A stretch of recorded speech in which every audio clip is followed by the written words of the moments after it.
નમસ્તે વિદ્યાર્થી મિત્રો અને વાલી મિત્રો, હું છું ડૉક્ટર જય.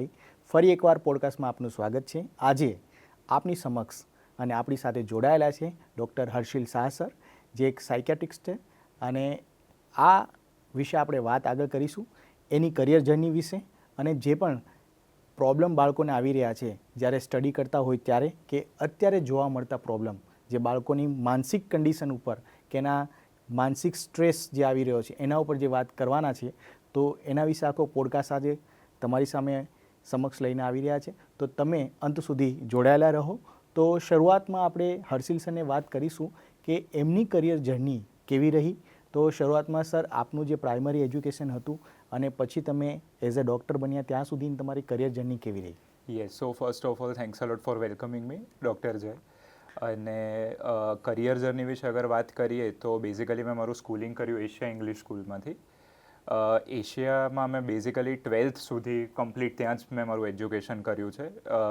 11th-12thમાં ઓબ્વિયસલી આઈ ચોઝ સાયન્સ, અને after that basically obviously I took biology, and એના પછી એક ઇન્ક્લિનેશન મને થોડું મેડિકલ તરફ હતું, અને મેરિટ ને બધું સારું હતું, સો that's why I chose it. And like એમાં કેવું હતું કે સર્ટેનિટી બધી વસ્તુની નથી, એવું કંઈ નહોતું કે પહેલેથી જ જાણે મને ખબર જ હતી. આપણે ઘણીવાર કેવું લાગે કે અમુક લોકોને જોઈને આપણને એવું લાગે કે પહેલેથી જ એમના આઈડિયા છે કે બસ આ જ બનવું છે, એટલે એવું એકચ્યુઅલી હતું જ નહીં ઓનેસ્ટલી મારા કેસમાં. It was all a process. એટલે મારો એક તો મેસેજ તમને બધાને એ જ રહેશે કે ઇટ ઇઝ અ પ્રોસેસ. એવું નથી કે તમે પહેલેથી જ સર્ટન હો બધી વસ્તુ વિશે. એટલે એવું થયું કે ઓલમોસ્ટ, એટલે આમ તમે માનશો ને, છેક સુધી મને એ બી આઈડિયા નહોતો કે મેથ્સ લેવું, બાયોલોજી લેવું. પછી મેં ખાલી બેઝડ ઓન દેટ જસ્ટ મેં કર્યું, ડિસિઝન લીધું કે ભાઈ ચલો બાયોલોજીથી આપણે પ્રોસીડ કરીએ. અને મારા પેરેન્ટ્સે બી સારું એવું રિસર્ચ કરેલું, એમનો સપોર્ટ હતો. મારા ફાધરે કીધું કે તમે લો બાયોલોજી, જોઈએ આગળ કઈ રીતે રહે છે એમ, એટલે એ પ્રમાણે લીધેલું. હવે આફ્ટર ટેકિંગ બાયોલોજી કેવું રહેલું કે like we have multiple choices after that, right? ચલો 11th-12thમાં તમે સ્કોર લાવો, હવે એમાં બી એવું નહોતું કે I was like way too confident કે ના ભાઈ આવશે જ. કારણ કે ત્યારે અમારી સેમેસ્ટર સિસ્ટમ હતા બેઝિકલી. 11thમાં 2 સેમ આવે ને 12thમાં 2 સેમ આવે, એટલે it was a rough start to be honest. એટલે ફર્સ્ટ સેમમાં it was not like I scored that well, but એના પછી that was an eye opener કે ભાઈ ના, હવે આપણે મહેનત કરવી પડશે. અને પછી જે સેકન્ડ, થર્ડ, ફોર્થ સેમ હતા એમાં 95 આજુબાજુ મારા આવી ગયા હતા percentage, and then it was kind of compensate થઈ ગયું ફર્સ્ટ સેમનું. And that kind of motivated me in to taking medical એમ. એટલે પહેલાં તો મેં ચાલુ કર્યું તો મને એવું જ લાગ્યું કે ના ભાઈ, આ તો આપણા સ્કોપમાં છે જ નહીં એમ. એટલે પહેલેથી મને સેલ્ફ ડાઉટ્સ તો બહુ જ રહ્યા હતા મારા જર્નીમાં. એન્ડ પછી આઈ વર્કડ આઉટ, એન્ડ પછી ધીરે ધીરે સ્કોર આવ્યો તો આઈ ટુક મેડિકલ. એન્ડ ઇવન અગર આફ્ટર ધેટ બી તમે અગર જર્ની પૂછો તો એમાં કેવું હતું કે હવે ફોર એક્ઝામ્પલ, પહેલાં તો કોઈ એવો માણસ જેને શ્યોરિટી ના હોય એને સૌથી પહેલાં મેડિકલ મળી જાય, that itself was a big thing for me. And after starting that journey again, like આમાં કેવું હતું કે બધા સ્ટુડન્ટ એક વસ્તુથી તો રિલેટ કરશે જ કે પેરેન્ટ્સ આપણને એવું કે બધા એવું કે આટલું ભણી લો એ ઇનફ છે, યા પછી આપણે આટલું કરી લો એ ઇનફ છે, આટલું કરી લો એ ઇનફ છે. તો એ બસ મારું પેલું હતું કે આટલું કરી લે પછી પતી જશે એમ. બટ પછી અલ્ટિમેટલી કેવું હતું કે જેમ કે તમે મેડિકલ લો, હવે મેડિકલ લો એમાં બી પછી તમને બીજા એના 5.5 વર્ષનું આવે, first year, second year, third year. એટલે it was all like a mountain, one step at a time. But now the thing was કે એકવાર આપણે ચાલુ કર્યું પછી it was an overwhelming journey. Even એમબીબીએસમાં ફર્સ્ટ યરમાં એનું જે એનાટોમી, કેમિસ્ટ્રી, બધું અલગ અલગ જેના આવે સબ્જેક્ટ્સ. સો એનાટોમીથી અગર ચાલુ કરીએ તો that was also very complicated, detail subject. But with time બધું ધીરે ધીરે વર્કઆઉટ થયું, one step at a time લીધું ને પછી બધું ક્લિયર થયું. એન્ડ ઇવન લાઈક આખું મારું એમબીબીએસ પત્યું, જેમ મેં તમને કીધું કે એક વર્ષ one thing at a time લીધું. એના પછીની તમે ફરી જર્ની ચૂઝ કરો તો અગેન આ જ વસ્તુ આવી હતી કે નીટ પીજી આવ્યું. પહેલાં તમારું યુજીનું હતું, પછી નીટ પીજી, એક એનાથી બી બહુ મોટું ઓબ્સ્ટેકલ. તો એમાં બી it was not like I was very confident કે આ જ જોઈએ છે. બટ યસ, ડ્યુરિંગ ઇન્ટર્નશિપ વસ્તુઓ ક્લિયર થઈ હતી મારે, કે ફોર એક્ઝામ્પલ એક તો તમે કેટેગરાઇઝ કરી શકો કે સર્જિકલ બ્રાન્ચ જોઈએ છે કે મેડિકલ બ્રાન્ચ જોઈએ. તો સર્જિકલ નથી લેવી એ મેં પહેલેથી વિચારેલું હતું કે એ તો નથી જ લેવી એમ. હવે વાત રહી તમારી મેડિકલ બ્રાન્ચીસની, તો એમાં બી કેવું હતું કે સાયકેટ્રી એક એવી વસ્તુ હતી જે મને થોડી યુનિક લાગેલી. એટલે તમારા બેઝિકલી ઇન્ટર્નશિપ, આપણા રોટેશન્સ હોય ફાઇનલ યર એમબીબીએસ પછી, એ રોટેશનમાં થોડો મને આઈડિયા આવ્યો કે ભાઈ તમે હ્યુમનના ઇમોશન જોડે રિલેટ કરી શકો. Every person as a different story to tell. જ્યારે બીજા બધા કેસીસમાં બી નો ડાઉટ કે એવરી બ્રાન્ચમાં અલગ અલગ કેસ હોય, but when it comes to psychiatry, each and every person is unique, અને એમની એક બધા પર્સનની સ્ટોરી બી યુનિક હોય. So it was something which interested me. And એના પછી કેવું હતું કે I gave NEET PG first ટ્રાયમાં મારો એવો ખાસ સ્કોર હતો નહીં, કારણ કે again as I mention I was not that confident with it. After that I took a drop, 1 year drop, જેમાં કમ્પ્લીટ ડેડિકેશન મેં ભણવામાં જ રાખેલું ફોર ધ અનધર ટ્રાય. અને એમાં પછી with my hard work and luck and all, તમે બધું જે બી માનો, સ્કોર આવી ગયો અને પછી મને બીજે મેડિકલ કોલેજમાં MD સાયકેટ્રી મળ્યું. So that was something. It is obvious hard work. Ya okay, psychiatry જે સબ્જેક્ટ છે તમે જે ચૂઝ કર્યો, Yeah. હવે nowadays it's a very huge, yes. અને અત્યારે ઘણા લોકોને એમાં લેવું છે સામે ચાલીને કે ના હવે મારે નોન સર્જિકલ બ્રાન્ચમાં જવું તો પેલા લોકો સાયકેટ્રીને પસંદ કરી રહ્યા છે, કેમ કે અત્યારના લોકોને જરૂર છે. તમને અત્યારે સાયકેટ્રિક જે પ્રોબ્લેમ્સ આવી રહ્યા છે, તમે જ્યારે સ્ટડી કરતા હતા ત્યારે તમને પોતાને કંઈ એવો એક્સપિરિયન્સ થયો હતો 10th માં 12th માં, અથવા જ્યારે તમે વાત કરી કે એક ક્લેરિટી નહોતી પણ મારા માઇન્ડમાં હતું, જેમ કે કોન્ફિડન્સ ગેઇન કરવો, તમે યુઝ કર્યું કે મારો કોન્ફિડન્સ એટલો નહોતો અથવા તો તમારો ગોલ એક ક્લિયર નહોતો, તો ત્યારે એ સમયે, કેમ કે એ એટલા માટે તમને આ ક્વેશ્ચન પૂછી રહ્યો છું કે અત્યારે જે 10th માં અને 12th માં છોકરાઓ છે જેના પણ આ જ પ્રોબ્લેમ હોઈ શકે કે હજી કે ક્લેરિટી નથી, અથવા તમે કહ્યું કે પછી મેં મારું આખું બિલ્ડ જે તમે બિલ્ડ કર્યું, જે પ્રોસેસમાં તમે ગયા કે ના હવે મારે કંઈક કરવું છે, આમાં પર્સન્ટેજ સારા નથી આવ્યા, તો એ કઈ રીતના તમે ત્યાં સુધી પહોંચ્યા એના વિશે થોડીક તમે. શ્યોર. એટલે આમાં છે ને એક વસ્તુ સૌથી ઇમ્પોર્ટન્ટ હું એ કહેવા માંગીશ કે જેમ મેં કીધું ઇટ ઇઝ અ પ્રોસેસ. એટલે તમને દર વખતે સર્ટેનિટી હોય જ કે આ જ કરવાનું છે એવું જરૂરી નથી. એ પ્રોસેસમાં તમને ધીરે ધીરે ખબર પડશે કે ભાઈ શું સારું છે શું નહીં, મારા ઇન્ટરેસ્ટમાં શું છે શું નહીં. બટ એક વસ્તુ મેં નિયમ રાખેલો કે તમે અગર ફોર એક્ઝામ્પલ કોઈ બી એન્ટ્રન્સ એક્ઝામ લો, બરાબર, તો તમારો ફોકસ એ હોવો જોઈએ કે એન્ટ્રન્સમાં મારું બેસ્ટ કરું. યસ. કારણ કે તમે એન્ટ્રન્સમાં બેસ્ટ કરશો તો તમારી જોડે બધા ઓપ્શન છે જ, પછી તમે ચૂઝ કરી શકશો આ લેવું કે પેલું લેવું. હવે એમાં કોક વાર કેવું થાય, હવે એક સ્ટ્રગલ એવી છે જેનાથી હું બી પાસ ઓન થયો છું અને મારા ઘણા બધા કલીગ્સ બી પાસ ઓન થયા છે કે હવે ફોર એક્ઝામ્પલ એ લોકો બધું જોઈ લે કે મેડિકલમાં શું, ડેન્ટલમાં શું, ફિઝિયોથેરાપીમાં શું, બધી વસ્તુઓમાં, અને એના પછીનું એ રિસર્ચ કરી લે કે આમાં હું આ લઈશ, પહેલાં આ લઈશ, પછી આમ તેમ. એટલે મને આમ એવું થતું કે ભાઈ પહેલાં તો આપણે સ્કોર લાવવો પડશે એન્ટ્રન્સમાં, પછી આપણી જોડે બધા ઓપ્શન ઓપન થવાના. એટલે મેં એક ફોકસ રાખેલો કે ભાઈ તમે એન્ટ્રન્સ ઓરિએન્ટેડ વિચારો, બીકોઝ વન્સ એક્ઝામમાં તમને સ્કોર આવી ગયો પછી you have all options open. અને ઇવન આફ્ટર MBBS જ્યારે તમે MDની એન્ટ્રન્સ આપો એમાં બી ઘણી વાર એવું થાય કે આપણે પહેલેથી જ રિસર્ચ કરી રાખીએ અને એકચ્યુઅલી એક્ઝિક્યુશન, એટલે ફોર એક્ઝામ્પલ તમે એક્ઝામ આપો એની પહેલાં તો બધા 10 વિચારો એ કરે કે હું સર્જન બનીશ તો આવું બનીશ, આમાં આમ સ્ટ્રગલ, આમાં તે, અમુક લોકો મેડિકલ કોલેજીસ અપ્રોચ કરવા માંડે કે શેમાં શું. બટ અગેન મારો પર્સનલ મેસેજ એવું રહેશે કે તમે એન્ટ્રન્સ ઓરિએન્ટેડ વિચારશો, કે તમે ખાલી એટલું માઇન્ડસેટ રાખો કે ભાઈ એન્ટ્રન્સમાં હું થાય એટલું મારું મેક્સિમમ આપી દઉં, તો એમાં જે તમે સ્કોર લાવશો પછી ઓપ્શન ખુલ્લા છે જ તમારી જોડે. એ તમે એટલું બધું એનાલિસિસ બહુ વધારે પડતું કરી લો અને મેઇન વસ્તુમાં તમે એક્ઝિક્યુટ નહીં કરો તો that itself is a hurdle, and એ તમે analysis paralysis is the word. અને ઓવર થિંકિંગ ને લીધે પછી તમે તમારો ટાઈમ પણ એમાં બગડશે અને તમે વધારે ટાઈમ નહીં આપી શકો તમારી પ્રિપરેશનમાં. તો પ્રેપ તમારી વધારે સારી હોવી જોઈએ તો તમે આગળ. એક્ઝેક્ટલી, તમે એનાલિસિસ વધારે કરો બટ પછી તમારું જે પ્રિપેરેશન હોય એમાં જ અગર ખામી આવશે તો પછી તમને કંઈ બનવું હોય, ચલો ટોપ 5 બ્રાન્ચમાં તમને આવવું હોય, બટ એ વિચારમાં તમારી પ્રિપેરેશન બગડીને એમાં તમને સ્કોર ના કર્યો તો મળવાનું નથી પછી. તો અગેન ટાઈમ બગડશે, ફરી વખત તમારે મહેનત કરવી પડશે, એ કરવું પડશે. તમે જ્યારે આ બ્રાન્ચ ચૂઝ કરી, એ ચૂઝ કર્યા પછી તમારી એ જર્ની રહી, તમે કહ્યું કે દરેક હ્યુમન, દરેક પાસે એક પોતાની સ્ટોરી છે.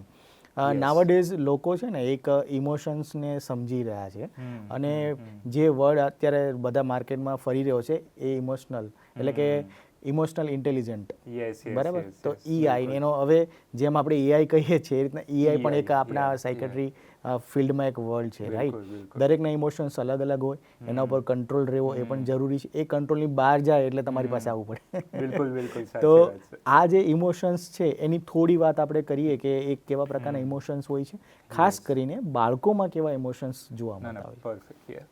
તો સૌથી પહેલાં આમાં છે ને ઇમોશન્સ વિશે અગર વાત કરીએ ને તો એક મેં વસ્તુ એ બી નોટ કર્યું છે કે લોકોને છે ને એક જનરલ નેગેટિવ કન્સેપ્ટ હોય ઇમોશનલથી. લાઈક અમુક લોકોને આમ કેવું લાગતું હોય કે ના ઇમોશનલ હોવું એટલે ખરાબ. અમુક લોકોને એવું બી થતું કે હું ઇમોશન કેમ ફીલ કરું છું. There are many different youngsters બી આવે, એમાં અડલ્ટ્સ બી આવે કે અગર આટલા ઇમોશન હું ફીલ જ ના કરત તો પછી મને પ્રોબ્લેમ જ ના હોત. બટ હવે ધેટ ઇઝ નોટ પોસિબલ. ઇમોશનના કેવું છે કે પોઝિટિવ બી છે, નેગેટિવ્સ બી છે. પોઝિટિવ્સ એના એ છે કે તમે ઇમોશનલ છો એટલે તમે બીજા લોકોને સમજી શકશો. અગર ઇમોશન જ નહીં હોય તો તમે ના તો કોઈ ફ્રેન્ડશિપ ડેવલપ કરી શકશો, ના તો કોઈ બોન્ડ ડેવલપ કરી શકશો. એટલે it has both pros and cons. Second, emotional જેટલું રેગ્યુલેટેડ રહેશે એટલું વધારે સારું. લાઈક ફોર એક્ઝામ્પલ, અગર કઈ વસ્તુ થઈ ને તમે એકદમ એંગર આઉટબર્સ્ટમાં આવી જાઓ તો એ અનહેલ્ધી ઇમોશન કહેવાય. બટ તમને આમ કઈ વસ્તુ ના ગમી તમે હેલ્ધીલી એક્સપ્રેસ કરી લીધી તો તમારો like basically we can say કે એ ઇમોશન એક રેગ્યુલેશન કહેવાય. હવે now coming to the child part જે તમે કીધું, તો હવે મેઇન વસ્તુ આમાં શું આવે કે ચાઇલ્ડમાં ને એડલ્ટમાં તમે સાયકેટ્રિક ઇશ્યુની વાત લઈ લો કે ઇમોશન એક્સપ્રેસની વાત લઈ, બંને બહુ અલગ રીતે એક્સપ્રેસ થાય. કે હવે એક અડલ્ટને ખબર હોય કે ભાઈ મને આ વસ્તુ નથી ગમતી, આઈ એમ ડિપ્રેસ્ડ, આ વસ્તુનું આવું છે, તો ધેર આર ચાન્સીસ કે હી મે બી એબલ ટુ એક્સપ્રેસ હજી કે ભાઈ મને આ વસ્તુ થઈ રહી છે. હવે બાળકને એડોલેસન્સના કેસમાં કેવું હોય કે એ લોકો એટલા કમ્પ્લીટલી શ્યોર ના હોય વોટ ધે આર ફીલિંગ, તો કોક વાર એ ડિરેક્ટલી ના કહી શકે, but it may come in form of some sort of subtle behaviour. એટલે અમે એને for example school refusal is a term, temper tantrums, બરાબર, નાની નાની વસ્તુમાં જીદ કરવી, નાની નાની વસ્તુમાં ગુસ્સો કરવો. હવે એ ગુસ્સાના ફોર્મમાં બહાર આવતું હોય બટ એની પાછળની ફિલિંગ કંઈક અલગ હોય. એટલે ચાઇલ્ડ ને એડોલેસન્સમાં ઇમોશન એક્સપ્રેશન અડલ્ટ્સ કરતાં કંઈક અલગ હોય છે.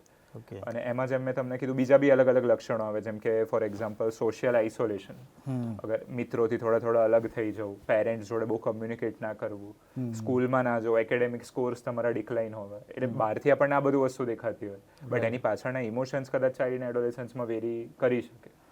એટલા easily they may not be able to express as an adult. Yes. એવું પણ ઘણી વખત સર તમને આપણે જાણવા મળે છે કે 10th સુધી બાળક એકદમ તમને લાગે સ્કોલર છે, 11 અને 12થમાં જાય છે તરત જ એના દરેક માર્ક્સ બધું ડ્રોપ થવા માંડે છે. એનું પણ કદાચ આ કારણ હોઈ શકે કે એમાં થતા ચેન્જીસ આપણને જોવા મળતા હોય છે, કદાચ આપણે જાણી ના શકીએ. તો આમાં પણ એવું તમે જોતા હશો કે કેમ સડનલી ડ્રોપ થયા, તો ત્યાં પણ દરેક પેરેન્ટ્સે પણ એ જોવું જોઈએ કે આમાં કંઈ ઇમોશનલી કંઈ બાળકને કંઈ પ્રોબ્લેમ નથી ને. ના, બિલકુલ. એ એક પોઈન્ટ છે જ. મને ઇવન 10th થી લઈને 11th સુધી આપણે લઈએ કે કોઈ બી સ્ટાન્ડર્ડનો એક્ઝામ્પલ લઈ લઈએ કે ભાઈ તમે 7th થી 8thમાં એને કંઈક ડ્રોપ થવા માંડ્યું, એટલે ડેફિનેટલી એ એરિયા પેરેન્ટ્સને એક્સપ્લોર કરવો જ જોઈએ. અને મેઇન વસ્તુ એ છે કે તમારું બાળક તમને કંઈ સામેથી ના કહે, એવરી ટાઈમ એવું નથી થવાનું કે તમને કહેશે કે મને આ પ્રોબ્લેમ છે. એટલે આપણે કંઈક ફોર એક્ઝામ્પલ બાળક થઈને એની જોડે એક રેપો બનાવીને એની ફિલિંગ્સ જાણીને પછી એ વસ્તુ કઢાવવી પડે ઘણીવાર. એટલે એક વસ્તુ છે. બહુ સારી વાત કરી તમે. અને સાથે સાથે હું અહીં એક વસ્તુ આપના માધ્યમથી પૂછવા માંગીશ કે કોઈ પણ બાળકને માની લો કે કોઈ સબ્જેક્ટ સિલેક્શનમાં કે કોઈ માની લો કે કોઈ એક બાળક છે, પેરેન્ટ્સને તો હંમેશા એવું મારો છોકરો ડૉક્ટર કે એન્જિનિયર કે કોઈ સારી જગ્યાએ જ જાય, પણ બાળકની અમુક ફિલિંગ્સ આપણે સમજી નથી શકતા, અથવા તો એક એવરેજ સ્ટુડન્ટ છે. તમે જોતા હશો કે એટલી બધી તમે એન્ટ્રન્સ એક્ઝામની વાત કરી, આ વખતે એન્ટ્રન્સ એક્ઝામમાં 60,000 લોકોએ નીટ આપી, આપણી પાસે સીટ 7,000 અરાઉન્ડ છે. હવે ઘણા બધા લોકોને આમાં એડમિશન નથી મળી રહ્યું. એનું એક રીઝન એ પણ છે કે એવરેજ સ્ટુડન્ટ હોય અને પછી એને ફક્ત ને ફક્ત આપણે એ પ્રેશર કરી કે ના તારે ડૉક્ટર માટે જ પ્રિપરેશન કરવાની છે કે તારે એન્જિનિયરિંગ માટે જ જવાનું છે, તો એની જે માનસિક જે મનોવ્યથા જે હશે એ બાળકના માનસિક પેલા ઉપર કઈ રીતના અસર કરતી હોય છે. યસ. હા, એટલે આ બહુ એક ટ્રેન્ડિંગ કન્સર્ન છે, ઇમર્જિંગ કન્સર્ન છે. એટલે એક તો જેમ તમે કીધું કે આને આપણે અમારા લેંગ્વેજમાં લેબલિંગ કહીએ કે આપણે પહેલેથી એના પર લેબલ ચિપકાઈ દે કે ના ભાઈ આ જ બનશે કે આ જ બનશે. હવે એ ડેફિનેટલી એક પ્રેશર તો એ બાળકના માઇન્ડમાં ક્રિએટ કરવાનું જ છે કે ભાઈ ના, એમને એક ઓલરેડી એ બાળક ક્લૂલેસ હોય, એને ખબર ના હોય કે ભાઈ શું કરું શું નહીં, અને આ એમણે એક ઇમ્પોઝ કરી નાખ્યું હોય, બરાબર.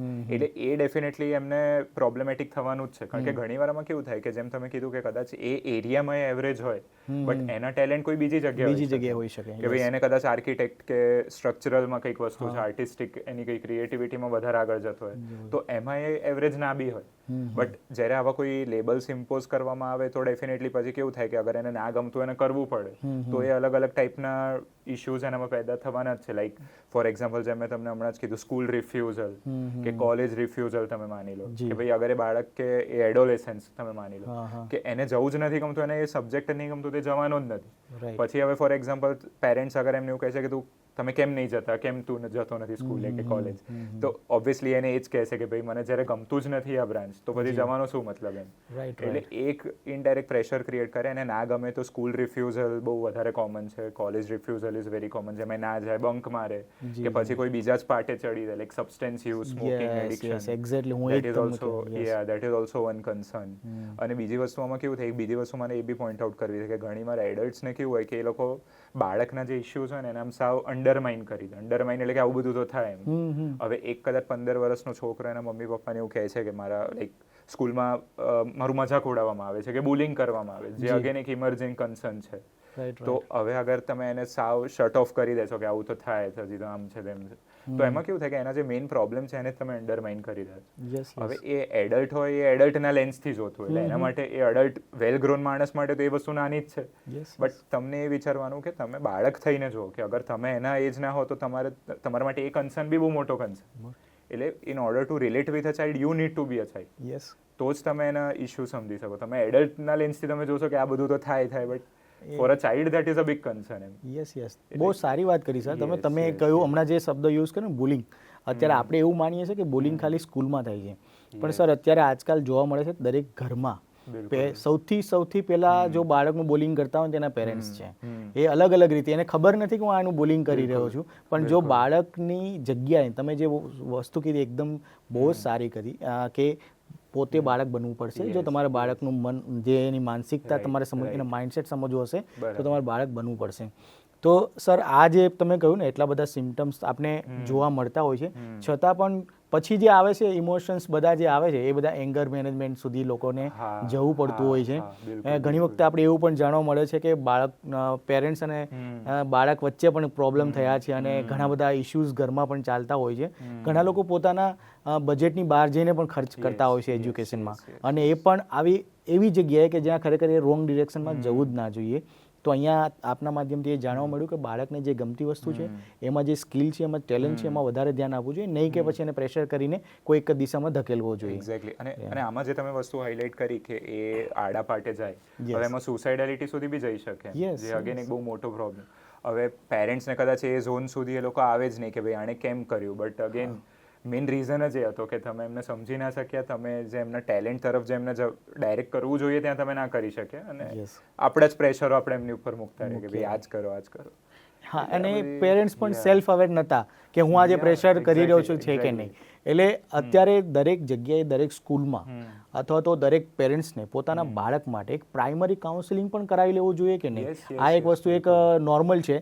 જેવી રીતના આપણે અમુક સમય પછી આપણે હેલ્થ ચેકઅપ કરાવતા હોય છે, તો મારું માનવું છે કે અત્યારે દરેક પેરેન્ટ્સે પોતાના બાળકની સ્થિતિ નોર્મલ છે કે નહીં, જો તમારા ઘરમાં થોડું બી તમને એવું જાણવા મળતું હોય કે તમે બાળકને કંઈ કહી નથી શકતા અથવા તો તમે જાણી નથી શકતા, બાળક તમને કશું કહી નથી રહ્યું, તો જરૂરી છે કે એનું પ્રાઇમરી નોર્મલ એક કાઉન્સેલિંગ કરાવવું. એક્ઝેક્ટલી. ના બહુ જરૂરી વસ્તુ છે.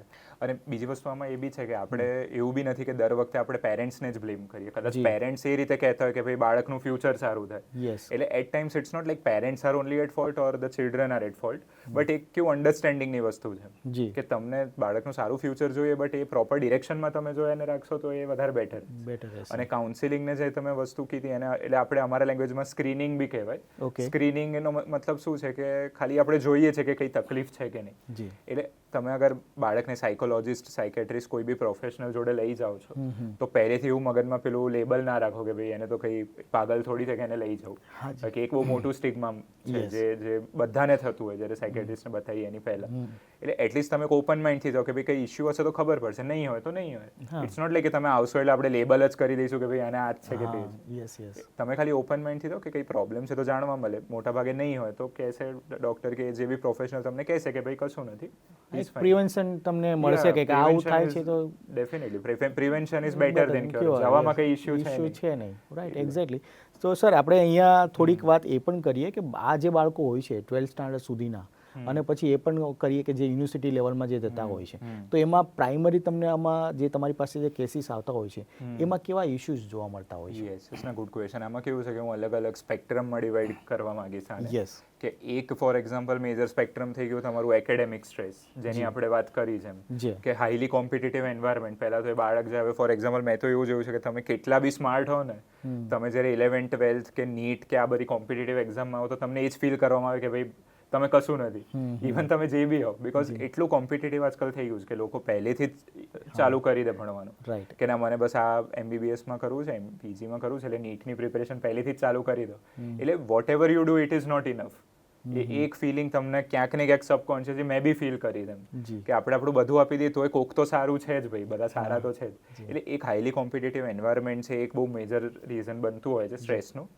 અને જેમ મેં તમને કીધું કે જે ફોર એક્ઝામ્પલ ડિફિકલ્ટ સ્ટડીઝ એમ ભણતર જ એટલું અઘરું ધીરે ધીરે થઈ ગયું છે, પેલું લેવલ જ એટલું વધી ગયું છે કે એ સ્ટ્રેસ બી આવવાનો જ છે. હા જી. અને કોક વાર અગર તમે ઇન્ટરેસ્ટેડ નથી ને તમે બ્રાન્ચમાં આવી જાઓ એનું સ્ટ્રેસ, તો એક આ એકેડેમિક સ્ટ્રેસ આપણે સ્પેક્ટ્રમ ગણી શકીએ. બીજું જે પેરેન્ટલ એક્સપેક્ટેશન હોય, બરાબર, એ સેકન્ડ અગર આપણે આસ્પેક્ટ ગણીએ ને તો રિલેશનશિપ રિલેટેડ ઇશ્યુ, રાઈટ? તો relationship related issues are also very common, કારણ કે આમાં કેવું છે કે એડોલેસન્સ અને એડલ્ટ જ એ ફોર એક્ઝામ્પલ એ બાળક જ્યારે એનું ટ્રાન્ઝિશન થતું હોય, ટીનેજમાં આવે, ધીરે ધીરે મોટું થાય, તો કેવું હોય કે એને હોર્મોનલ સર્જ થવાના છે, એટલે એક નોર્મલ અટ્રેક્શન બીજા પાર્ટનર તરફ ડેવલપ થશે. હવે આમાં ઘણી વાર કેવું હોય કે એ જ્યારે હોર્મોનલ ફેઝ આવતો હોય ને ત્યારે they are not sure about it, અને બહુ સેન્સિટિવ ટોપિક છે એટલે બધા વાત ના કરવા માંગે કે સેક્સ્યુઅલ એજ્યુકેશનની તમે વાત માંડી. તો હવે it is very important actually એના વિશે એજ્યુકેટ કરવું, પણ ત્યારે બાળકને અગર વસ્તુ ના ખબર હોય તો કોક વાર એવું બી થાય કે ભાઈ કોઈ couple of guys are there, કોઈક છોકરાઓ છે છોકરીઓને ફોર એક્ઝામ્પલ હેરેસ કરી દે. હવે એમાં કેવું છે કે ઓબ્વિયસલી એ જે એક્ટ છે ખોટી જ છે, બટ મે બી એના હોર્મોનલ સર્જના કારણે એને ખબર જ નથી કે શું સાચું શું ખોટું, કે વાઇસે વર્સા બી થાય, છોકરી છોકરાને બી હેરેસ કરી શકે એવું કંઈ નથી. But again some of this acts are done because they are not aware, એ લોકો મેચ્યોર નથી કે ભાઈ આ મને હોર્મોન્સ મારા એક્ટ કરી રહ્યા છે એટલે મને આવું થાય. અને કોક વાર એવું થાય કે તમે લેબલ કરી લો કોઈને, તમે કોઈને અબ્યુઝિવ વર્ડ્સ યુઝ કરી લો, અને again coming back to this relationship thing, તો તમને કોઈના તરફ અટ્રેક્શન થઈ ગયું, તમને રેસિપ્રોકેટ ના થયું, સામેવાળાએ ના પાડી, આમ તેમ, કે even if you are in sum ongoing relationship તો બ્રેકઅપ થઈ ગયું.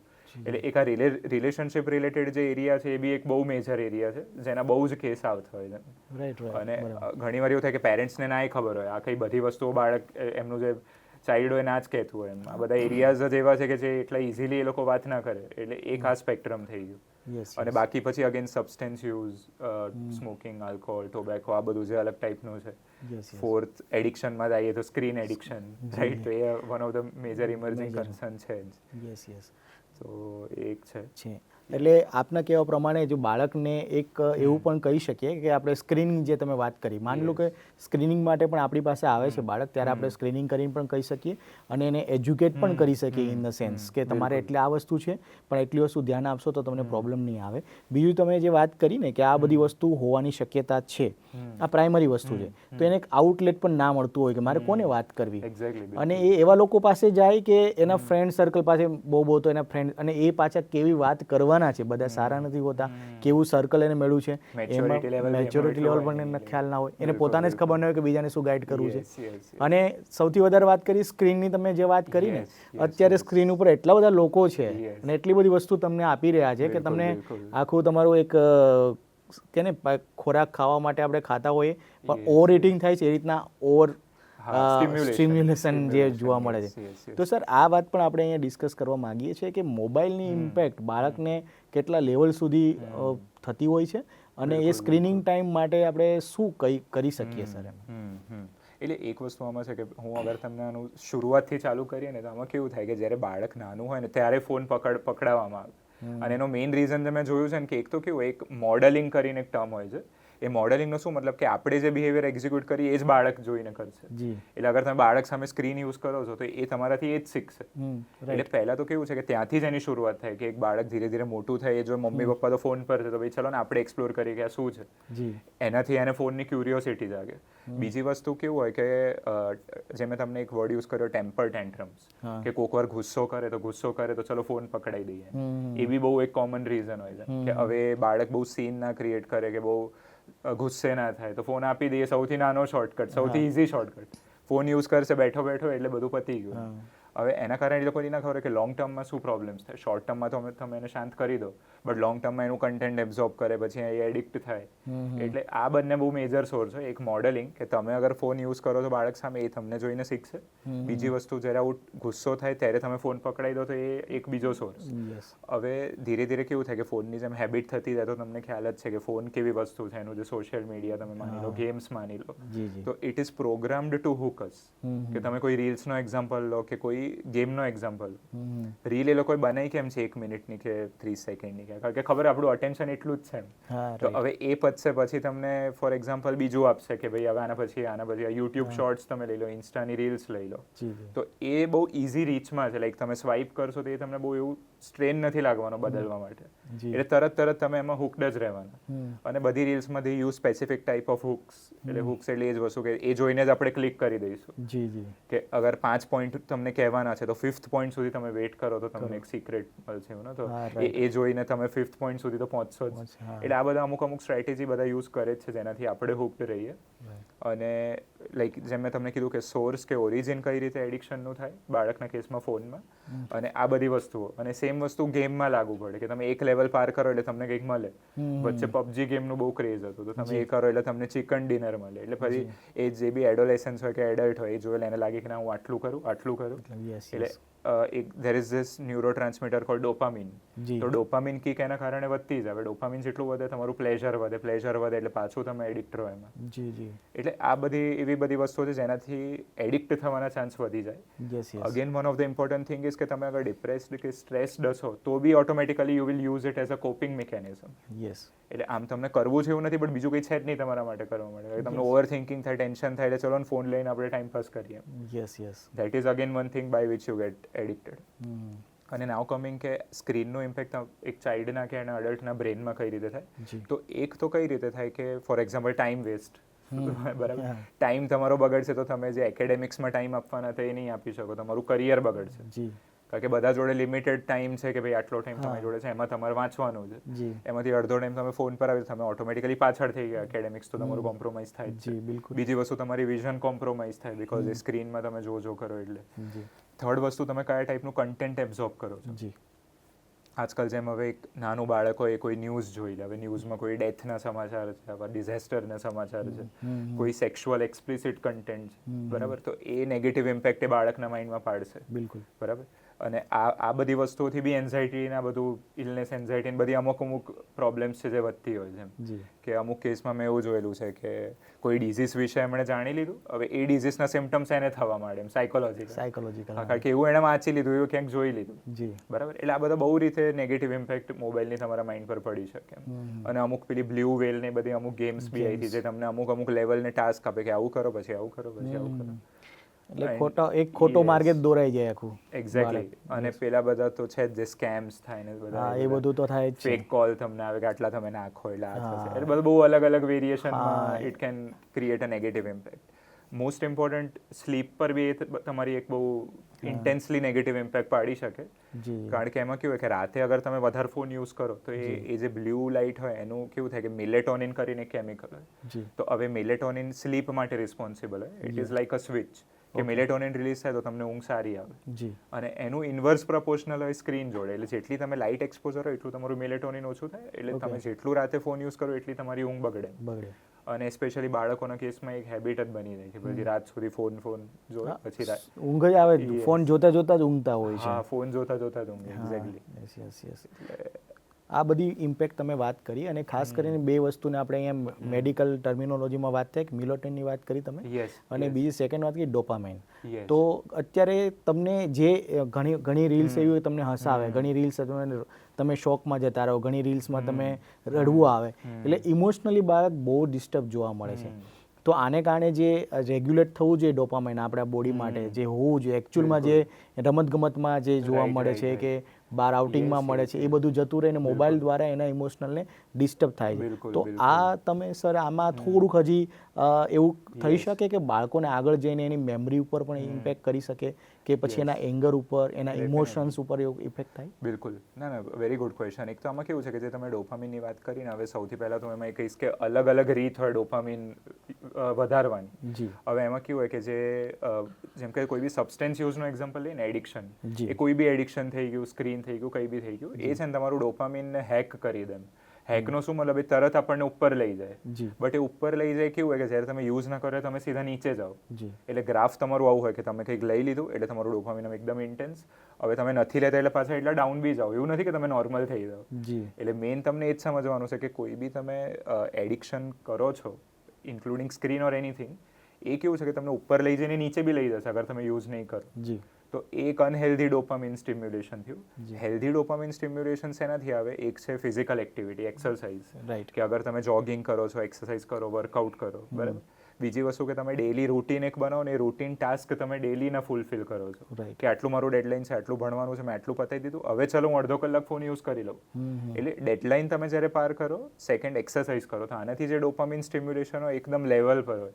એટલે એવું નથી કે તમને કરવું જ પડે વારે ઘડી, એક તમને કન્સિસ્ટન્ટ સેટિસ્ફેક્શન આપે. જી એટલે બંને ડોપામિન કિક આપણે જે કહીએ ને, બંનેની એક રીત અલગ છે એમ.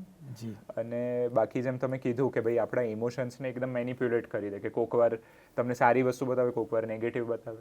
હવે જે ફની કન્ટેન્ટ છે એ તમે અગર એબ્ઝોર્બ કરશો ટેમ્પરરી વાઇલ માટે, તો ઇટ ઇઝ ગુડ કે તમારો ભાઈ મૂડ સારો થઈ જાય, તો ઇટ ઇઝ ફાઇન. બટ હવે નેગેટિવ કન્ટેન્ટ તમે એબ્ઝોર્બ કરો, હવે નેગેટિવ કન્ટેન્ટમાં કેવું હોય કે વાયોલન્ટ કન્ટેન્ટ બી આવી શકે. જી મૂવીઝમાં બી જેમ તમે જોયું હોય કે આવું બ્લડનું ને એકબીજાને મારવાનું ને આ તે બધું, એ બધું કન્ટેન્ટ બી આવે. હવે એની ઇમ્પેક્ટ શું પડે, ઘણી વાર બાળકોને નાઇટમેર્સ બહુ વધારે આવતા હોય. યસ એટલે રાતે આમ ખરાબ સપનાઓ આવે, કે કોક વાર એક બીજો ટર્મ હોય PTSD, post traumatic stress disorder. ઘણી વાર કેવું થાય કે એમણે ફોનમાં કંઈક જોઈ લીધું, હવે એ જ રીતનું કંઈક બીજું રિયલ લાઈફમાં એમણે જોયું, તો એનાથી પેલી વસ્તુ સ્ટિમ્યુલેટ થાય. ઓકે એક અગેન નેગેટિવ ઇમ્પેક્ટ છે જે બાળકના માઇન્ડ પર પડી શકે. ગુસ્સાની જે તમે વાત કરીને, એમાં બી આપણે ઘણા બધા કેસ ન્યૂઝમાં જોઈએ છે કે બાળકને ફોન ના મળ્યો એટલે એણે કંઈક કરી દીધું, Yes. મમ્મીને મારી દીધું, પપ્પાને મારી દીધું, પોતાને મારી દીધું. એટલે again that shows an example કે કયા લેવલ પર એ બાળકનું માઇન્ડને હેક કરી શકે. અને અનધર ઇમ્પોર્ટન્ટ થિંગ, જે મેં તમને સેક્સ્યુઅલ કન્ટેન્ટની વાત કરી, હવે એમાં કેવું હોય કે બિકોઝ બાળકને ના ખબર હોય શું સાચું શું નહીં, તો એ એવા કન્ટેન્ટને બી એબ્ઝોર્બ કરી શકે એમ, જેનાથી એની નજર અફેક્ટ થઈ શકે, the way he perceives people affect થઈ શકે. જી એટલે પછી એ બધું કેવું છે કે બાળક તો ઇમેચ્યોર જ હોય, એમાં પાછું આ બધું જોવે, એટલે બહુ અલગ રીતે નેગેટિવ ઇમ્પેક્ટ એ બાળકના માઇન્ડ પર પાડી શકે. શ્યોર, એ બહુ સારી વાત તમે ડિસ્ક્રાઇબ કરી અને ડિટેલમાં વાત કરી. હવે આના ઉપરથી એક વસ્તુ તો નક્કી થાય કે એટલું બધું એબ્ઝોર્બ કરવા માટે બાળક પાસે એ બ્રેઇન પાસે એટલું હોવું જોઈએ કે આપણે મેં પહેલાં વાત કરી પ્રમાણે કંઈક ખાવું, ઓવર ઇટિંગ થઈ ગયું, ઓવર સ્ટિમ્યુલેટ થાય બ્રેઇન, અને એના કારણે ઘણા બધા મેડિકલી કેસીસ પણ જોવા મળ્યા છે આપણને, કે એમાં ઘણા બધા બાળકો બહુ પોતાની લાઈફ જ આખી ખરાબ થઈ છે. અને આડા જે રસ્તા પછી આગળ જઈને મોટા થઈને પછી પણ એ લેતા હોય છે. શરૂઆતમાં બાળક એક કહેવાય કે મા બાપના પ્રેશરમાં હોય, પણ જ્યારે મોટા થાય છે, થોડા એડલ્ટ થાય પછી એ જ વસ્તુ એને નુકસાન કરી શકે, જે બ્લોક એના માઇન્ડમાં બની ગયા છે. તો સર, આ વસ્તુથી એક વસ્તુ નક્કી થાય છે કે બાળકને મોબાઈલમાં શું જોવું જોઈએ એ પેરેન્ટ્સે ડિસાઇડ કરવું જોઈએ. તો આમાં પેરેન્ટ્સનો એક રોલ હોઈ શકે છે. બિલકુલ. તો તમે જેમ વાત કરી કે બાળક મોડલિંગ કરતું હોય છે, પેરેન્ટ્સ જે કરતું હોય, એટલે ઘરની અંદર જ એવું એક એટમોસ્ફિયર બનાવવું જોઈએ કે જેથી કરીને બાળક મોબાઈલ તરફ ઓછું ધ્યાન આપે, એકેડેમિકમાં વધારે ધ્યાન આપે. એક્ઝેક્ટલી. સર, અત્યારે આ બધી વાત તો આપણે કરી કે નોર્મલ આ બધી વસ્તુ જોવા મળી રહી છે, પણ એવા કોઈ કહેવાય ને કે એક્સ્ટ્રીમ કેસીસ તમારી પાસે આવતા હશે જે આને કારણે બાળકોમાં જોવા મળતા હોય છે, અને એનું પણ શું પ્રિવેન્શન અને ટ્રીટમેન્ટ હોઈ શકે? બિલકુલ. હું એ જ વિચારતો હતો એકચ્યુઅલી તમે કહેતા હતા ત્યારે, અને એક વસ્તુ ત્યારે જ મારા માઇન્ડમાં ક્લિક થઈ કે જે મેં બધી વસ્તુની વાત કરી, એમાં એક બહુ જ ઇમ્પોર્ટન્ટ નેગેટિવ વસ્તુ હતી ગેમ્બલિંગ. હવે ગેમ્બલિંગ કેવી વસ્તુ છે કે તમે પૈસા નાખી દો, એમાં છે ને અમુક ગેમ્સ એવી બી આવે છે, ડ્રીમ લીગ ને દેર આર સમ નેમ્સ. હવે now the thing is that એમાં તમે પૈસા નાખો, બાળકને કેવું હોય કે બસ આ નાખું પછી બીજા જીતું, નોટ જસ્ટ બાળક but even adults. But especially because a child is immature, adolescence હોય કે ચાઇલ્ડ હોય, તો એ લોકો આના બી શિકાર બનતા હોય છે કે પૈસા નાખે ગેમમાં, પછી એમને એવું હોય કે હવે આટલા મેં લૂઝ કર્યા, હવે આ કોમ્પન્સેટ કરવા બીજા નાખું, પછી એ બી લૂઝ થયું, એ કોમ્પન્સેટ કરવા બીજા નાખું. It is like a cycle. એટલે કોક વાર મેં એવા બી કેસ જોયા છે જેમાં બાળકે એટલું મોટું નુકસાન કરી દીધું હોય અને પેરેન્ટ્સને ખબર જ ન હોય કે ભાઈ આ ક્યારે થયું. એમને એવું હોય કે ભાઈ આને તો આ બધું નહીં આવડતું હોય, બટ કોઈ બીજી સંગતમાં, ફોર એક્ઝામ્પલ કમ્પેનિયનશિપ, બેડ કમ્પેનિયનશિપ, કે એમના સ્કૂલમાં એવા બીજા કોઈ મિત્રો એવા મળ્યા જે પોતે ઇમેચ્યોર છે, એમને નહીં ખબર, એનાથી આણે શીખ્યું તો એ એમાં લાગ્યો, અને પછી આટલું મોટું નુકસાન થઈ ગયું, એમને બી ના ખબર હોય કે અહીંયા સુધી પહોંચી ગઈ વસ્તુ. અને ખોટા રસ્તે કોઈ રિલેશનશિપમાં બી આવી શકે. ભાઈ ફોર એક્ઝામ્પલ એક નાની છોકરી છે, ઇમેચ્યોર છે, બરાબર, અને કોઈ બીજાના સંગતમાં આવી જાય છે, બરાબર, એ મોટો છે, for example he some adult, અને એને નહીં ખબર શું સાચું શું ખોટું, અને પછી એમાં એના અબ્યુઝ થવાના ચાન્સીસ અનનેસેસરીલી, એ બી એક બહુ મોટો કન્સર્ન છે. એટલે આવા બી કેસીસ આવતા હોય છે. એટલે આ અમુક એક્ઝામ્પલ છે જે મેં તમને ગેમ્બલિંગના કીધા, પછી આજે ખોટા રસ્તે ચડી જવું એ કીધું. સબસ્ટેન્સ યુઝના બી એવા ઘણા મારી જોડે કેસ આવેલા છે કે પેરેન્ટ્સ પોતાના લાઈફમાં બિઝી હોય, એમને ખબર જ ના કે ભાઈ બાળક શું કરે છે શું નહીં, થોડો ટાઈમ આપી શકતો હોય, મે બી એમાં એમનો વાંક હોય બી ખરો, ના બી હોય કે વર્કિંગ હોય, ના ખબર હોય શું કરવું શું નહીં, ટાઈમ ના મળતો હોય મે બી, અને વાત બહુ વધારે આગળ પહોંચી ગઈ હોય. તો આઈ હેવ સમ એવા બી ક્લાયન્ટ્સ આવતા હોય, ટીનેજર જ હોય, એન્ડ કેનાબિસ, આલ્કોહોલ, એ બધા અબ્યુઝમાં એટલા આગળ જતા રહે કે એક એન્ડ સુધી તો એવું બી આવેલું કે એવી જીદ કરતો હતો એક છોકરો કે મને બાઇક લઈને આપો 1.5 લાખનું, નહીંતર ઉપરથી કૂદી જઈશ. This is a real example. Yes yes. નહીંતર આઈ વિલ જસ્ટ જમ્પ એમ. અને પછી પેરેન્ટ્સને કોઈ એવો ઓપ્શન રહે નહીં કે ભાઈ આને હવે બીજું શું કરીએ. અને એ જીદ પૂરી કરવી એ પણ એક પેરેન્ટ્સ માટે પણ એક ચેલેન્જ જ છે કે તમે જો એક જીદ પૂરી કરશો એટલે બીજી કરવાનો, બીજી કરશે. પછી એનું મનનું જે ધાર્યું હશે એ કરશે, અને જે Exactly, એના માટે exactly. સારું નથી હોતું Exactly. ઘણી વખત. અને ત્યાં જ પ્રોફેશનલનો રોલ આવે. હા એક્ઝેક્ટલી. તો હું અત્યારે એ જ પ્રશ્ન ઉપર આવવા માંગતો હતો yes. કે સર અત્યારે હાલમાં આટલા બહુ મેજર એક્સ્ટ્રીમ કેસીસ આવતા હોય છે, પણ આનું પ્રિવેન્શન જે સ્કૂલ લેવલના બાળકો હોય એના ઉપર આપણે કરી શકીએ છીએ. Yes, yes, તો સ્કૂલમાં શું આપના મત પ્રમાણે એવું જરૂરી છે કે આવું સ્ક્રીનિંગ કે એવું થવું જોઈએ? હા, સ્કૂલમાં એકચ્યુઅલી બહુ જરૂરી છે. અને સ્કૂલ કાઉન્સેલર્સ આવે, બરાબર. તો સ્કૂલ કાઉન્સેલર એવા લોકો છે જે એકચ્યુઅલી ઘણી સ્કૂલ્સ અપોઇન્ટ કરે છે, બરાબર. અને એ બેઝિક સ્ક્રીનિંગ માટે જ કરતા હોય કે બધા સાઈડનું એક ઇવેલ્યુએશન થવું જોઈએ, અને મે બી એવરી યર થવું જોઈએ ઇન્ટેક પહેલાં. જેમ કે હું અમુક ઇન્સ્ટિટ્યૂટ જોડે જોડાયેલો છું, ત્યાં એવું થતું હોય છે કે જેમ યર બદલાય એમ પહેલાં ઇવેલ્યુએશન થાય પછી જ આગળ કરવામાં આવે. બટ એમાં મારું એક રેકમેન્ડેશન કે એક મેસેજ ખાસ કરીને રહેશે બધાને કે તમે અગર સ્કૂલ કાઉન્સેલિંગ રૂમ રાખો ને તો એ કોન્ફિડેન્શિયલ રહેવું જોઈએ. મેં ઘણી જગ્યાએ એવું જોયું છે કે સ્કૂલ કાઉન્સેલર બી હોય, જગ્યા બી હોય મોટી, ઓપીડી ને બધું, પણ કોઈ જતું જ ના હોય. હવે એકચ્યુઅલી એવું નથી કે કોઈને કન્સર્ન નથી. એકચ્યુઅલી એવા સ્ટુડન્ટ છે જેમને જરૂર છે, બટ તમે હવે પબ્લિક ડિસ્પ્લેમાં રાખશો કે અહીંયા જવાનું, તો પછી કોઈ ના જાય શરમના કારણે. હવે તમે સમજો કે ફોર એક્ઝામ્પલ કોઈનો એવો સ્કૂલનો ટાઈમ છે 9 to 4, પછી બંધ થઈ જાય છે. એ 9 to 4 તમે ચાલુ રાખ્યું, હવે એમાં એ બાળકને એવો કન્સર્ન તો રહેવાનું જ છે કે એડોલેસન્સ હોય કે એડલ્ટ હોય કે અહીંયા જઈશ તો ભાઈ કોઈ જોઈ લેશે તો. એટલે તમે સ્કૂલ કાઉન્સેલર બી રાખો, રૂમ બી રાખો, but try to keep it confidential.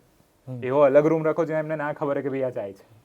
Right. એટલે એટલે એક જરૂરી વસ્તુ છે કે સ્ક્રીનિંગ થવું જોઈએ, સ્ક્રીનિંગ થવું જોઈએ. અને થવું જોઈએ તો એ કમ્પ્લીટલી કાઉન્સેલિંગ તમારું જે રૂમ હોવો જોઈએ એ સ્પેશિયલ પ્રોપર જગ્યાએ હોવો જોઈએ, પ્રાઇવેટલી હોવો જોઈએ. કેમ કે અત્યારે જ્યાં સુધી એ અવેરનેસ નહીં આવે કે મારે સ્ક્રીનિંગ સામે ચાલીને કરાવવું છે, ત્યાં સુધી તો કમ્પ્લીટલી આપણે પ્રાઇવસી લોકોની જોવી પડશે. અને ખરેખર પ્રાઇવસી એ મેઇન વસ્તુ છે, અને દરેક વ્યક્તિનો હક છે. અને જો તમારે કરાવવું છે કાઉન્સેલિંગ તો પ્રાઇવસી પણ તમારે એને આપવી પડશે, કેમ કે બીજા લોકોને હજી પણ એ અવેર નથી કે આ શું કામ એટલું બધું જરૂરી છે. તો અહીંયાથી આપણે હજી થોડા આગળ વધીએ અને એ લેવલ ઉપર જઈએ કે માની લો કે બાળકોમાં અમુક પ્રોબ્લેમ હોય જ છે, જેમ કે ઓટિઝમ છે કે બીજા અમુક બાળક એટલું સેન્સિટિવ છે કે વારંવાર ડિપ્રેસ થઈ જતું હોય, કે અમુક બાળક એવા હોય કે જે કમ્પ્લીટલી રિફ્યુઝલ સ્ટેજમાં હોય. તો એવા કેસીસ અમુક હોય છે, તો એને કઈ રીતના આપણે હેન્ડલ કરવા જોઈએ? પેરેન્ટ્સ માટે કઈ ચેલેન્જ હોય છે? યસ, એકચ્યુઅલી આમાં કેવું છે કે એક જેમ તમે વસ્તુ કીધી ઓટિઝમ, બરાબર. હવે આમાં કેવું છે કે બે થોડા અલગ અલગ ટાઈપના કેટેગરીમાં અમે ડિવાઈડ કરતા હોઈએ છીએ. અમુક ન્યુરો ડેવલપમેન્ટલ કન્ડિશન હોય કે જીનેટિક હોય, જેમ કે ઓટિઝમ થઈ ગયું. સામે ડિપ્રેશન, એન્ઝાયટી કેવું છે કે જીનેટિક જ હોય એવું નથી, એમ કે ન્યુરો ડેવલપમેન્ટલ જ હોય એવું નથી. એ કદાચ કોઈ એક્સટર્નલ રીઝનથી બી થઈ શકે. જ્યારે ઓટિઝમમાં કેવું છે કે ફોર એક્ઝામ્પલ એક ન્યુરો ડેવલપમેન્ટલ સિન્ડ્રોમ છે જેનો મતલબ કે એમાં બાળકની રિયાલિટી ટચ નથી, અને નહીં ખબર શું સાચું શું ખોટું. અને એક એવી કન્ડિશન છે જે કમ્પ્લીટલી ક્યોર નહીં થતી, અનફોર્ચ્યુનેટલી, બરાબર. એના અમુક બિહેવિયરલ સિન્ડ્રોમ્સ એવા હોય, ગુસ્સો, એંગર આઉટબર્સ્ટ, એને આપણે મેનેજ કરી શકીએ, but it cannot be completely cured. But હા, એના માટે પ્રોપર થેરાપીઝ આવતી હોય છે. ઓક્યુપેશનલ થેરાપી હોય, ફિઝિયોથેરાપી હોય, પ્લે થેરાપી, ચાઇલ્ડ સાયકોલોજિસ્ટ અલગથી એના માટે હોય, સ્પેશિયલ સ્કૂલિંગ હોય, બરાબર. તો એમાં એવા બધા બાળકોને સ્પેશિયલ ટ્રેનિંગ આપવામાં આવે. તો parent should choose that route in case autism જેવી તકલીફ હોય તો, કે ઇન્ટેલેક્ચ્યુઅલ ડિસેબિલિટી કે મેન્ટલ રિટાર્ડેશન જેવું કોમ્પોનન્ટ હોય તો. જ્યારે ડિપ્રેશન, એન્ઝાયટી જેવું હોય તો પહેલાં હું એ જ કહીશ કે તમે વોર્નિંગ સાઇન્સ અમુક જોઈ શકો કે બાળક ફોર એક્ઝામ્પલ તમારાથી આઇસોલેટેડ થઈ રહ્યું છે, સિક્રેટિવ થઈ રહ્યું છે, પહેલાં જેટલી વાત કરતો હતો એટલું એ નથી કરતું, નાની નાની વસ્તુમાં ચીડચીડાપન વધી રહી છે, એના ગ્રેડ ધીરે ધીરે ડ્રોપ થઈ રહ્યા છે. તો પહેલાં તો એક રેપો બનાવો તમારા ચાઇલ્ડ જોડે. સીધું તમે એવું ના કહો કે ભાઈ કેમ આવું, એને ખબર હોત તો પછી કરત જ નહીં એમ. એટલે પહેલાં તો it is important to form a repo. તમે રેપો ફોર્મ કરશો પછી તમે ધીરે ધીરે મે બી એને એક પ્રોફેશનલ, મેન્ટલ પ્રોફેશનલ તરફ ડાયરેક્ટ કરી શકો, પછી એનું પ્રોપર ઇવેલ્યુએશન થાય ને આપણે કંઈક ફિગર આઉટ એમાં કરી શકીએ. તો મેઇનલી તો આમાં પેરેન્ટ્સ પણ પેલા અવેર થવા જોઈએ, એટલે મેન્ટલ અવેરનેસ પ્રોગ્રામ પણ થવા જોઈએ, મેન્ટલ હેલ્થ અવેરનેસ પ્રોગ્રામ. તો એ જરૂરી છે. તો દરેક સ્કૂલ વાઇઝ, એટલે કે નાનપણથી જ જો બાળકોને સોસાયટીમાં, સ્કૂલની અંદર એવી જગ્યાએ જ્યાં બાળકો વધારે છે અને પેરેન્ટ્સ પણ એમાં પાર્ટિસિપેટ કરે કે મેન્ટલ હેલ્થ કોને કહેવાય અને માઇન્ડ વેલબિંગ પ્રોગ્રામ જો થવા માંડે તો કદાચ આમાંથી ઘણા બધા પ્રોબ્લેમનું સોલ્યુશન ત્યાં જ આવી જાય. બિલકુલ. કેમ કે પેરેન્ટ્સને નથી ખબર કે શું થઈ રહ્યું છે, બાળકને પોતાને ખબર નથી શું થઈ રહ્યું છે, તો પ્રોબ્લેમ વધારે થઈ શકે છે. Exactly, because they are not aware કે ભાઈ પ્રોબ્લેમ શું છે. એક્ઝેક્ટલી.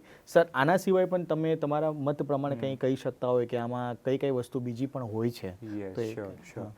એક છે ને બીજી વસ્તુને હાઇલાઇટ કરવા માંગીશ, ADHD. અગર તમે સાંભળ્યું, ADHD છે ને આજકાલ બહુ ટ્રેન્ડિંગ ટર્મ થઈ ગયો છે. એટલે કોકો વાર કેવું હોય કે ઘણા પેરેન્ટ્સ બી આવે અને સ્ટુડન્ટ્સ બી આવીને કે મને લાગે મને ADHD છે. હવે એ લોકોનો કન્સેપ્ટ ADHD નો મતલબ શું થાય? Attention deficit hyper activity disorder. એટલે ક્યાં તો તમને ફોકસ કરવામાં પ્રોબ્લેમ થવું, ક્યાં તો હાઇપર એક્ટિવ બહુ હોવું, ક્યાં તો બંને. બરાબર, ક્યાં તો બંનેમાંથી એક હોય કે બંને વસ્તુ બી હોઈ શકે. હવે આમાં કેવું છે કે તમે ખાલી ફોકસ ના કરી શકો એટલે તમે ADHD થઈ ગયા એવું નથી. There can be many different reason કે તમને ઊંઘ ના આવી હોય રાતે તો બી તમે ફોકસ ના કરી શકો. બરાબર. કે પછી B12 ઓછું છે, કોઈ બીજી મેડિકલ તકલીફ હોય તો તમે ફોકસ ના કરી શકો. ડિપ્રેશનના કારણે ફોકસ ના કરી શકો એવું બની શકે. એટલે બધી વસ્તુને આપણે ADHD લેબલ ના કરવું જોઈએ. અને બીજી વસ્તુ કે ADHD એવી વસ્તુ છે કે તમને ચાઇલ્ડહુડથી જ જોવા મળતી હોય કે બાળક પહેલેથી જ હાઇપર એક્ટિવ હોય, નાનું હોય ત્યારથી. અને એ હાઇપર એક્ટિવિટી એટલે એવી નહીં કે એક જગ્યાએ બેસે નહીં એટલે હાઇપર એક્ટિવ કહી દે, એવું નહીં. એ તો બધા બાળક આમથી આમ દોડતા હોય. બટ ADHD ની hyperactivity is very severe એમ કે આમ જાણે આમથી આમ વધારે પડતી જ હાઇપર એક્ટિવિટી હોય કે એ તમે એની મનગમતી વસ્તુ હોય, ફોર એક્ઝામ્પલ તમે એને ફોન આપી દો ને પછી અડધો કલાક બેસી ગયો તો ADHD નથી. બટ તમે એને એની બેસ્ટ વસ્તુ આપો છો જે એને ગમે છે છતાંય નથી બેસતું કે ઇવન ફોર ફ્યુ સેકન્ડ્સ, તો કદાચ આપણે ADHD માટે એને ઇવેલ્યુએટ કરવું જોઈએ. અને પછી એ જ ADHD કોક વાર કેવું હોય કે જેમ મોટું થાય બાળક એની હાઇપર એક્ટિવિટી નેચરલી બી ઓછી થતી હોય અને અટેન્શન સ્પેન એનું ઇનઅટેન્શન રહી જાય. એટલે ADHD વાળું બાળક જ્યારે મોટું થશે ત્યારે કદાચ એવું બની શકે કે હાઇપર એક્ટિવ ના હોય બટ હજી બી એને ધ્યાન રાખવામાં ફોકસ હોઈ શકે, પ્રોબ્લેમ્સ હોઈ શકે. કોન્સન્ટ્રેશન લેવલે થોડું ઓછું હોઈ શકે. એટલે અગર તમને ADHD માટે બી ઇવેલ્યુએટ કરાવવું બહુ જરૂરી છે. એ બહુ કોમન વસ્તુ છે ને ઘણીવાર લોકો એમને જ એ યુઝ કરી દેતા હોય. અને ઘણા લોકો ADHD માનીને ટ્રીટમેન્ટ ચાલુ કરી દે બટ હોય નહીં ADHD. યસ, અને ઘણા લોકો ડિપ્રેશનને પણ એ રીતના કે મને હું ડિપ્રેસ છું, હું ફ્રસ્ટ્રેટ છું, આવી ટર્મ્સ નોર્મલ કેઝ્યુઅલી યુઝ કરતા હોય છે. અને લોકોએ એકબીજાને વાત કરતી વખતે આજે તો હું બહુ ડિપ્રેસ છું, આજે તો હું બહુ ફ્રસ્ટ્રેટ થઈ ગયો છું, એ ટાયર્ડ કે એવું એક્ઝોસ્ટ એવો શબ્દ યુઝ નથી કરતા આજકાલ લોકો. ડાયરેક્ટ સીધા મેન્ટલ સિમ્ટમ અને કાં તો ડિસઓર્ડર જ કહી દેતા હોય છે. જેમ કે સેડનેસ વર્સિસ ડિપ્રેશન તમે માનો તો સેડ કેવી વસ્તુ છે કે હવે તમને આજે દિવસ સારો ના ગયો તો તમને ઉદાસી લાગે, કાલે કદાચ કંઈક સારું થઈ ગયું તો તમારું મૂડ સારું થઈ જાય. That is not depression. ડિપ્રેશનમાં એવું કહેવાય કે તમારું એક વર્ડ હોય પરવેઝિવનેસ. પરવેઝિવ એટલે આખો દિવસ તમારો મૂડ ઉદાસ રહેવો. 14 દિવસ માટે એટલીસ્ટ હોવું જોઈએ એઝ પર ધ ક્રાઇટેરિયા કે 2 અઠવાડિયા સુધી તમે સેડ જ ફીલ કરતા રહો આખો દિવસ. તમને કોઈ મનગમતી વસ્તુઓ કરવાથી બી મૂડ સારો નહીં થતો. એવું નહીં કે પછી તમે કંઈક મંગાવી દીધું ખાવાનું સારું તમે સારું મૂડ થઈ ગયું નહીં. ડિપ્રેશનમાં કેવું તમે મનગમતી વસ્તુ કરો તો બી તમને સેડનેસ ફીલ થાય. જોડે બીજા બી લક્ષણો હોય કે ખાવાનું ઓછું થઈ જવું, વેટમાં ફેરફાર થવું, ઊંઘમાં ફેરફાર થવું. એટલે ધેર આર હોલ લિસ્ટ એમ. ઓકે, એ 9માંથી 5 ક્રાઇટેરિયા મીટ થાય તો આપણે કહી શકીએ. યસ. ને સર, અત્યારે નાની ટર્મ્સ પેનિક અટેક આવવા તો એ ઘણી વખત બાળકોને બહુ વધારે પડતું ઘણાને સ્ટડી રિલેટેડ હોઈ શકે, એક્ઝામ રિલેટેડ પણ હોઈ શકે. તો એ પેનિક અટેક આવે અને એ સમયમાં દરેક વ્યક્તિએ શાંત રહેવું જરૂરી છે. તો એવી સિચ્યુએશન કઈ રીતના આપણે હેન્ડલ કરી શકીએ? એઝ અ પેરેન્ટ્સ કઈ રીતના કરવું હોય તો કઈ રીતના કરી શકીએ? એક છે ને આપણે અમે ગ્રાઉન્ડિંગ ટેકનિક શીખવાડતા હોઈએ છીએ પેનિક અટેકમાં. તો જ્યારે બી તમને એવું લાગે કે ભાઈ હવે મને આમ કંઈક થશે કે આમ ગભરામણ બેચેની વધે ત્યારે તમે તમારું અટેન્શન તરત બહાર ડાયવર્ટ કરો. એકચ્યુઅલી પેનિક અટેક વધે કઈ રીતે કે એમને એવું થાય કે અચ્છા મને કંઈક ધક વધારે થઈ રહ્યું છે, હવે મને હાર્ટ એટેક આવી જશે તો. એટલે કંઈક બોડીલી સિમ્ટમ આવ્યો એ એમણે મગજમાં બહુ મોટું ગણી લીધું અને પછી એ પેનિક અટેકમાં બદલાઈ ગયું કે કોક વાર કોઈ બીજા વસ્તુનું ટેન્શન હોય જે પેનિક અટેક બની જાય. એટલે એમાં એક તો બાળક હોય કે એડલ્ટ હોય એમને એવું લાગે કે બસ હવે તો હું ગયો, બરાબર, અને it is a heart attack or some big thing. એટલે સૌથી પહેલાં તો એ ટાઈમમાં તમે એકનોલેજ કરો કે એવી કંઈ બહુ મોટી વસ્તુ નથી, તમારા ફિઝિકલ હેલ્થને કોઈ હાર્મ નહીં થાય.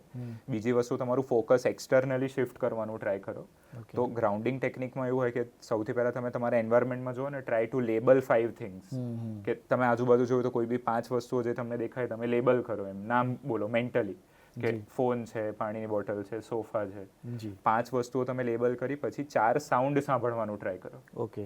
એટલે જેવું તમે 4 સાઉન્ડ સાંભળવાનું ટ્રાય કરશો તમે કેવું તમારું અટેન્શન સીધું બહાર ગયું હા જી કે ફોર એક્ઝામ્પલ અત્યારે અગર કહીએ તો મને એસીનો અવાજ સંભળાય, તમારો અવાજ સંભળાય છે, મે બી બહાર થોડો ટ્રાફિકનો અવાજ સંભળાય, જી એટલે જેવું મારું ફોકસ હું બહાર લાવીશ એવું મને અલગ અલગ અવાજો 4 અવાજો મને સાંભળવાના છે. અને કોઈ બી 3 વસ્તુ તમે હાથમાં લઈને એને ફીલ કરી શકો એમ કે રાઈટ તમારા હાથમાં પેન છે, અગર તમે સ્કૂલમાં અને પેનિક અટક આવે તો પેનને ખાલી ફીલ કરવાનું ટ્રાય કરીને મૂકી દો, તમારી બોટલ છે તો એને પકડીને ફીલ કરીને મૂકી દો. હવે આ આખી પ્રોસેસ તમે કરશો ને એમાં જ તમારે 10-15 સેકન્ડ જતા રહેશે, જી એટલે એમાં થાય શું કે તમારું ધ્યાન એક્ઝેક્ટલી બહાર ગયું, ધ્યાન બહાર ગયું એટલે ઓટોમેટિકલી પેનિક અટેકની ફ્રીક્વન્સી ઓછી થઈ, એટલે અમે એને ગ્રાઉન્ડિંગ ટેકનિક કહીએ કે એ તમને પાછું પ્રેઝન્ટ મોમેન્ટમાં લાવે એમ, ગ્રાઉન્ડેડ રાખે. તો this is one thing which અને બહુ સારી ટેકનિક કીધી, આ બહુ યુઝફુલ છે, આજકાલ આ બહુ રૂટીનલી જોવા મળે છે. બિલકુલ. બીજો તમને ઓવર થિંકિંગ જે લોકો અત્યારે વધારે કરી રહ્યા છે, જો કે આપણે એને આ ડિસ્કશનમાં લોકોને આઈડિયા આવી જ ગયો છે, એના રીઝન પણ ખબર પડી ગઈ છે કે કઈ કયા રીઝન હોઈ શકે. બહારથી જેટલું તમે રિસોર્સિસ લઈ રહ્યા છો તો ઓબ્વિયસલી તમે ઓવર થિંક કરવાના, એને પણ તમે વાત કરી પ્રમાણે આ ટેકનિકથી પણ આપણે થોડુંક કરી શકીએ. અને બીજું લાઈક આપણે મેડિટેશન ને એવું પણ કરવાથી પણ આપણે ફાયદો થતો હોય છે. તો સર આ આપણે બ્રેનને જે કંઈ પણ થોટ ક્રિએટ થતા હોય છે એને ચેનલાઇઝ કરવા માટે આ ટેકનિકનો યુઝ પણ આપણે કરી શકીએ, જેમાં મેડિટેશન પણ આવી ગયું. તો સર બીજી આપણે સૌથી વધારે ડિસ્કસ જે કરી એ બાળકોના હેલ્થને લઈને, બાળકોના ખાસ કરીને મેન્ટલ હેલ્થની અત્યારે ચિંતા કરવામાં આવી રહી છે. આ વસ્તુને હજી પણ જો રોકવામાં ના આવે, પ્રિવેન્ટ કરવામાં ના આવે તો આના એક્સ્ટ્રીમ જે કહેવાય ને કે એ કયા પ્રકારના વસ્તુ હોઈ શકે, નુકસાન કેટલું થઈ શકે એમ છે? સૌથી અગર આમાં આપણે સૌથી એક્સ્ટ્રીમ કેસ ગણીએ તો એ ઓબ્વિયસલી સુસાઇડાલિટી છે, બરાબર, એના એ સૌથી ખરાબ છે. અને એક એવી વસ્તુ છે કે દર વખતે તમને વોર્નિંગ સાઇન આપશે એવું જરૂરી નથી, એ થઈ જશે પછી ખબર પડશે કે હારું મને જોવું જોઈએ ને એમ મેં ધ્યાન ના આપ્યું. બીજી વસ્તુ એક બીજી એક્સ્ટ્રીમ કેસ આ થઈ શકે જેમ મેં તમને કીધું કે સબસ્ટેન્સ યુઝ, એડિક્શનમાં ફસો. યસ. અને સર આપના ક્લિનિક મનોશાંતિમાં પણ તમે આ ડી એડિક્શન સેન્ટર ચલાવી રહ્યા છો, તો આમાં ઘણા બાળકો પણ આવતા હશે, તો એમાં એવા કેસીસ આવે છે બાળકોના કે નોર્મલી એ વસ્તુ થોડુંક જતા હોય છે? યસ, બાળકોના બી બહુ જ એમાં કેસ આવતા હોય છે. અને એ મેં તમને કીધું ને કે સૌથી ખરાબ સંગત સૌથી કોમન છે કે ભાઈ, અને ઘણા બાળકોને એવું હોય કે ભાઈ એ લોકો આ વસ્તુને કૂલ જોડે રિલેટ કરે કે ના આ છોકરો સ્મોક કરે છે તો એ કૂલ છે, બરાબર, તો they try to be that. અને પછી કૂલ બતાવવાના ચક્કરમાં એ લોકોને ના ખબર હોય કે એકચ્યુઅલી એ વસ્તુ કેટલી હાર્મ કરશે તમારા બોડીને, માઇન્ડને. યસ, એ બધું છે. સર આજે બહુ જ બધી આપણે ડિસ્કસ કરી, મને લાગે છે એક પાર્ટ આ પૂરતો નહીં હોય, ફરી ક્યારે આપણે થોડું વધારે ડિટેલમાં પણ રાખીશું. આ દરેક બાળકોના જે પણ ક્વેશ્ચન આવતા હોય છે એ પણ આપને સાથે અમે શેર કરીશું. આ પ્રોગ્રામ સર સારથી પ્રોજેક્ટ અંતર્ગત AMA અમદાવાદ અને DO કચેરી અમદાવાદ દ્વારા આ ચલાવવામાં આવી રહ્યો છે. આમાં કારકિર્દી માર્ગદર્શન સાથે સાથે બાળકોને લઈને અમે થોડી ચિંતા કરી રહ્યા છે, તો દરેક બાળકો અને પેરેન્ટ્સ આ જોઈ રહ્યા છે. તો આપનું ખરેખર અમે ધન્યવાદ અને બહુ ખૂબ થેન્ક્સ કે તમે આમાં પાર્ટિસિપેટ કર્યું. સર થોડુંક લાસ્ટમાં તમે સારથી પ્રોજેક્ટ અને આ પોડકાસ્ટ વિશે શું કહેવા માંગો? શ્યોર. એટલે સૌથી પહેલાં તો થેન્ક્સ અલોટ મને ઇન્વાઇટ કરવાના ઓપોર્ચ્યુનિટી માટે. અને ઓબ્વિયસલી જેમ આપણે બધા અવેરનેસ પ્રોગ્રામની વાત કરી, સૌથી સારો અવેરનેસ પ્રોગ્રામ તો આપણો આ સારથી પ્રોજેક્ટનો છે જ, જેમાં કેટલી બધી વસ્તુઓ આપણે કેટલા શોર્ટ ટાઈમમાં ડિસ્કસ કરી લીધી. એટલે મને એવું લાગે છે કે ઓબ્વિયસલી આ પોડકાસ્ટને જે માધ્યમથી આપણે આગળ વધીએ છીએ અવેરનેસમાં, એ બહુ સારું કામ આપણે કરીએ છીએ. તમે obviously the project it self, કારણ કે કેવું થાય કે આ બધી વસ્તુઓ કેવી હોય કે ફોર એક્ઝામ્પલ તમે અડધા એક કલાકના પોડકાસ્ટમાં કેટલી બધી વસ્તુઓ બોલી શકો, અને એમાં કેટલું બધું આપણને નોલેજ જાણવા મળે, બધા ઇમ્પોર્ટન્ટ વસ્તુઓ વિશે. બાકી આમાં કેવું થાય કે અગર તમે એક સોર્સ પકડવા જાઓ તો તમને બહુ ટાઈમ બી લાગી શકે કે તમે ડિપ્રેશન પર ચોપડીઓ વાંચતા જાઓ, નાની પર ચોપડીઓ વાંચો, બધાને વિઝિટ કરો. આ કેવું છે કે સીધું તમે બેઠા બેઠા તમને મળે છે અને મેઇન હાઇલાઇટ્સ તમને એક શોર્ટ ટાઈમમાં મળે, પછી તમે ડિટેલિંગ કરી શકો, પછી તમે ઓબ્વિયસલી એમાં ડિટેલિંગ કરી શકો. But definitely it is a very good initiative, I would say. Thank you so much sir, તમારો પણ ખૂબ ખૂબ આભાર. સર હર્ષિલ સરને પણ તમારે જો કોન્ટેક્ટ કરવો હોય, મનોશાંતિ એનું પોતાનું ક્લિનિક છે પ્રહલાદનગર એરિયામાં, તમે એનો કોન્ટેક્ટ કરી શકો છો. અને સાથે આ પોડકાસ્ટની અંદર આપ સર આવવા માટે ખૂબ ખૂબ ધન્યવાદ. અને અહીંયા જોડાયેલા દરેક દર્શક મિત્રો, સ્ટુડન્ટ અને પેરેન્ટ્સને પણ હું આભાર વ્યક્ત કરીશ આ આખા અંત સુધી બની રહેવા માટે. હવે નવા પોડકાસ્ટમાં ફરી મળીશું, ત્યાં સુધી અમને રજા આપશો. Thank you so much.